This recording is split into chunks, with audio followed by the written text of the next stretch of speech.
living with some women is like a death sentence.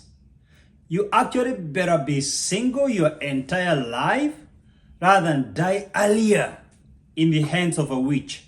Let me share with you 10 signs of a manipulative woman. Signs of a control freak operative. How to know these control freaks? Number 1, she has major trust issues. She's ever suspicious with her partner. She doesn't know how to trust. She will witch hunt you every single day of your life like a private detective for possible marriage crimes.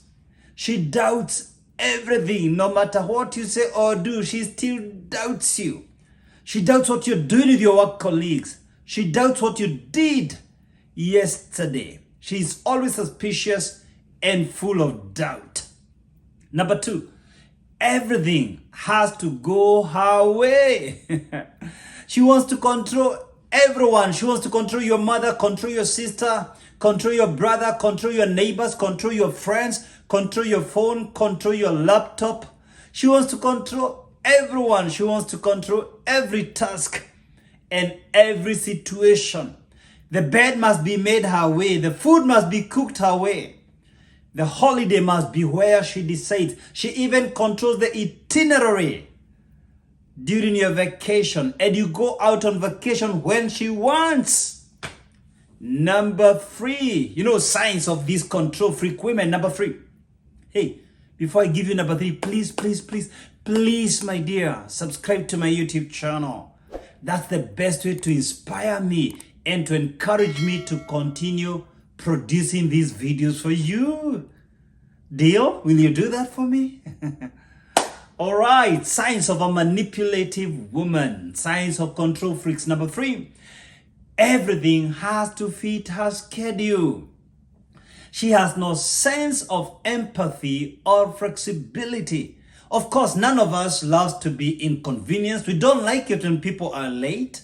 We like it when people keep time as they promised. But this control freak goes an extra mile. She can explode at the most minor inconveniences. She worships time. She follows things to the schedule. And she has no room for error. Number 4, she's ever moody. She's a highly inflammable perfectionist. She can go into flames any single moment, and because of her perfectionist attitude and approach to life, she's always angry, highly irritable, and always frustrated by life, frustrated by people, frustrated by situations. And she doesn't even hesitate to say hurtful things, but you don't dare tell her hurtful things like she does to you. She will speak trash. She will speak gas to you, but she doesn't expect that back to her. People should absorb her trash, but she can't absorb the garbage others throw to her and at her. Number 5, she's extremely critical. Nothing is ever good enough for her. No matter how hard you try, you can never satisfy her. You can never satisfy a control freak. She's always complaining. She will push friends and family out of your life. In your house, nobody comes to visit you anymore because everybody is fearing the toxic environment in your house. Eventually, this control freak even pushes her husband out of their bedroom. He begins to sleep in a separate bedroom. She has too much negative energy. It repels any positive person. Number 6, she micromanages everything, the kitchen, the bedroom. She micromanages everything. She can't delegate tasks, no matter how much she's overwhelmed by work. She will go for further studies, but she still wants to manage everything that is going on at work and at home. She suffers from a disease called OCD. OCD, obsessive compulsive disorder. She can never work in a team. In fact, even in the place of work, her place of work, people don't want to be teamed up with her. They don't want her to be part of their team. She doesn't understand teamwork because she worships herself. She thinks she's the brightest, smartest. She's the only one who is thinking. She thinks she's the only fish in the pond. She doesn't even think other people think. So she naturally repels those who are supposed to be her team members. She's a lone ranger. Nobody wants to be near her, even at work. It's not just you at home. Her colleagues at work suffer the same plight, the same fate you are going through. Number 7, she questions everything. Because she doesn't trust anyone, because she's suspicious with everyone, she keeps on questioning like a detective. You come home late, you are late again, and she wants the detailed schedule of your day. She wants all the nitty-gritties to see how to fix you. Not to understand how your day was, but to see where to fix you because she's suspicious you passed by her mistress's house. She's suspicious with what you are doing for you to come home late again. She has to know every little detail. She suffers from another disease called FOMO. F-O-M-O, fear of missing out. She's a very nosy individual. She will want to see what you're doing on your laptop. When you're in the bedroom alone, she's suspicious. There is something weird you're doing in the bedroom. She's thinking there is some shenanigans going around you. You almost have no privacy. If you go to the restroom and you overstay, she'll even tell you, why did you stay in the toilet for this long? Oh my God. This is a disease called FOMO, fear of missing out. Very nosy personality. Number 8, she's quarrelsome. She must have the last word in every argument. She doesn't know how to give in and to give up in an argument. She's excited by fights. She doesn't even realize an environment is toxic because she thrives at a toxic environment. She thrives in chaos. But when you call her to account for facts, she begins to contradict herself. She's full of contradictions. Number 9, she never admits she's wrong. She will never say sorry. Instead, she prefers to gaslight her victims. She will make you doubt your sanity. She will make you doubt yourself. She will make you doubt your manhood. She will terrorize you until you lose your self-confidence. And she knows it all. Her dress is the best. Her body shape is the best. Where she went to college, that's the best university. Her degree is the best. It is the most demanding. And only brilliant people like her, geniuses like her, are able to do it. Her way of accounting is the best. She's not an accountant for your info, but the way she accounts, the way she does the budget is the best. Her house location is the best. Her car is the best. Everything about her. She's sick. Number 10, the finances are her department. Always. The finances are always her department. She decides how money is spent in your house, including what you earn. She has to manage your money, manage every coin.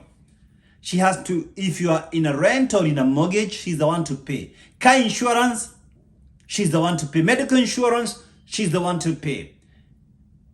She has to buy everything, even your personal things. If you need to buy a vest or a pant, underwear, she's the one to allocate you the money. The one you have earned. She's the one to allocate. She has to manage. She's the head of the treasury. You know what?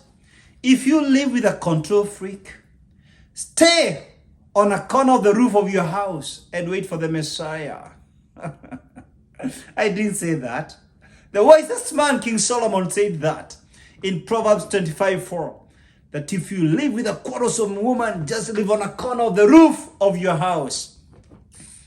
Hey, on a more serious note, what do you do if you live with such a control freak, such a manipulative operative? I really don't know what you should do. I have no clue. Hey, let me give you some 5 suggestions to retain your sanity and your human dignity and to keep you alive for a few more years. Let me give you 5 suggestions. Number 1, Minimize the time you spend with a control freak. If this is not someone you must live with, get out of their way. But if this is a life partner, it's somebody you have to live with, then minimize the time you spend with them. Spend a little more time at work and let her know what you're doing. Let her know that every time you spend with her adds up into a quarrel, into a fight. And so the longer you stay with her, the higher the odds of fighting. So you are minimizing deliberately. You're not running away from solving issues. You can't solve issues until she's ready. Remember that. So for now, to retain your own sanity and your own mental health, your own mental well-being, minimize the time you spend with such a woman. Number 2, learn how to use a strong body language. Let her read your body language when you're saying no. Number 3, learn to say no, affirm no, be assertive. You don't need to raise your voice. Now, it is not thunders that make flowers to blossom. It is showers that make flowers to blossom. It is showers that make the grass to grow. You don't need to raise your voice, raise your reason. She is insisting you buy this house and you know that you're not ready for it. Say a simple no, but a firm no. Be assertive. Don't let her make you doubt what you're saying. Number 4, ask for facts. If she accuses you of extramarital affairs, imaginary affairs, ask her for facts. Ask her for details. Okay, who was I with? When? What evidence do you have? Can you give me some hard facts? You corner her because she has mastered the art of accusation even without facts. And number 5, reach out for professional help. Not a one-off. No. Seriously, look for a life coach. Marriage matters.